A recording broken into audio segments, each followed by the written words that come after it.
Hello, YouTube. This is Dominique Stafford from PerfectGC. And guess what? I'm about to review a game. And you know what that game is? Do you? That game is Bioshock Infinite, ladies and gentlemen. Bioshock Infinite. And I have to tell you, this is possibly one of the best stories I've played this generation. Probably the whole entire video game existence, probably up there next to Half-Life 2, let's put it like that. Okay, and one of the big issues that people have been talking about is, I guess, the ending. People have, got it, enjoyed it, and other people have, said it sucked. They hate it, and, you know, whichever way you fall, it's perfectly fine. That's your opinion. Um, so before I talk about the stuff that I enjoyed about this game, let's talk about some of the stuff that I thought could have been better. Like, for instance, some of the enemies you fight, and the biggest one being Songbird. I really thought this character could have been, built up a little bit more and used a whole lot better. It was a pain to see how it was used, like how it was used in the game. And frankly, it's not the worst thing, but it's not amazing. It's okay. It's okay. Well, it's okay. Another, like, the handyman. You know, he came out. He was tough. He was big, and I don't know. I think it was possibly some more stuff that could have been done that to make this character more menacing, because people were talking about this was supposed to be the new Big Daddy and whatnot. But uh, Songbird was supposedly the new Big Daddy. Um, One of the things people also talked about, or what other people's had an issue about, was the gameplay. Not the best in the world. This Bioshock Infinite is like, the gameplay is not the selling point. Just remember that gameplay is not the selling point. The selling point is the story.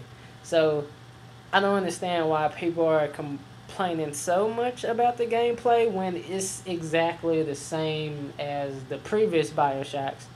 And people give them praise. It's not really that bad. It's actually kind of, it's makes you active, like using the vigors, and a shotgun actually feels like a shotgun when you blast the enemies, like, pow, and then, oh no, you killed me. But yeah, see what else did.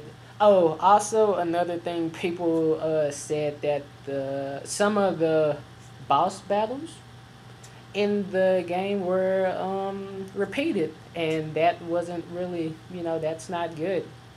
Shouldn't repeat stuff. But you know, uh, Kev Levine was trying to do something new with that, trying to do it. A lot of people say that was probably one of the, like, the worst battles that was in that game, and I kind of agree, because it wasn't really that fun. When you'll know when you get there, or if you already play, what I'm talking about. I'm not trying to spoil it, but you know what I'm talking about once you get there. Okay, and as far as that, yeah, there's nothing really. Oh, one more thing I need to point out.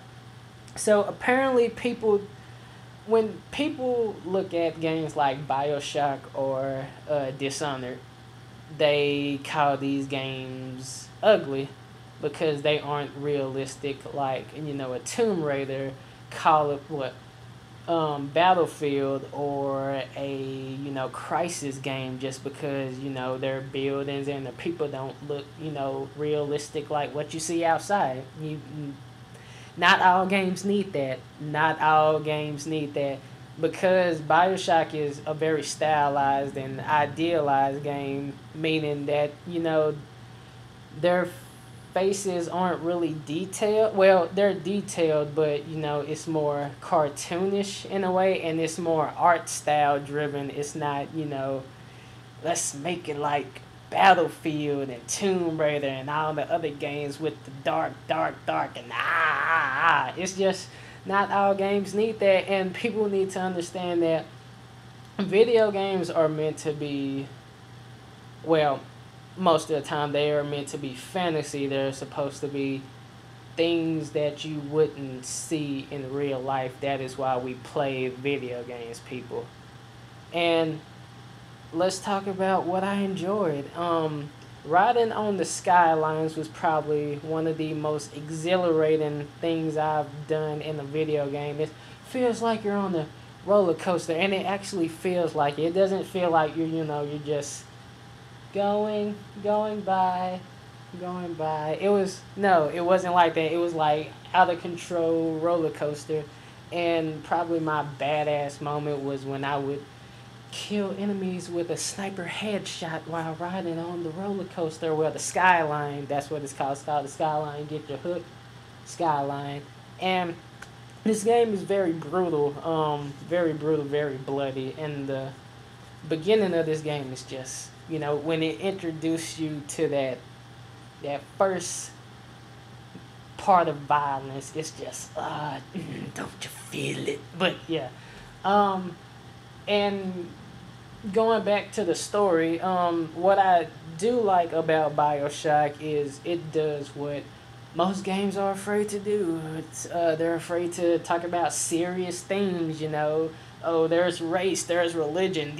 These are bad to talk about. Let's But Bioshock Infinite talks about these, and they don't just, paint one part in a bad light. They take one part and they take another part, and then they show you the good and bad between the two, whether it's the white religious people who, are shown as these super racist people, or it's the people who are wanting to rebel against the white people. Neither side is just all good and all bad. They both have their good and bad side and their good and bad side, and that's why I really like, because it would have been very easy just to say, oh, these white people are, racist and we hate them, and then, oh, poor black people cleaning the floor and stuff like that. It's not like that. Bioshock does not paint one piece as bad, and them doing that, and also them talking about very serious things in the game, really makes me appreciate this game even more. And for someone who wants to make video games and someone who wants to talk about serious things, I applaud Bioshock Infinite for doing that, and I hope more games out there really do that. See. Let me go to probably my favorite part of this game, and that is the lovely Elizabeth, who most of this game, is by your side, and this is probably the most memorable and loving characters I have seen in video games for a while. And I don't just say that just to be saying that like everyone else, praising the good gospel of Bioshock Infinite. I'm not just doing that because of that. I truly love Elizabeth in this game. She's believable. She has a very good character development throughout this game, and honestly, there's nothing about her that I don't like. Just everything is amazing. And so this is probably the part where I tell you, oh, I'm gonna give Bioshock nah, that's not gonna happen. With my reviews, you see I didn't give you any gameplay. Also, I'm not going to give you a review. The reason because gamers and other people out there who look at these videos just focus on that score alone, and sometimes forget everything that was said in the review. And you know, there's many reviews out there that show gameplay and give scores, and I want to do something different with that. I want this to be shown as a discussion, and that's how all of my reviews are gonna be. So hope you enjoyed this video. Also, I will be making a spoils video talking about the ending and all the things that happens in Bioshock Infinite. Hopefully we can talk about the game, like everyone else has been doing on the internet, because everyone's having discussions about this game, and I want to have discussions with you about this game. So, with that said, I hope you enjoyed this video. I did write a review for this on our Facebook page. A link will be in the description, so check that out. So, yeah, so I will catch you guys later. Hope you like the review, and be safe out there, because the world is a dangerous place.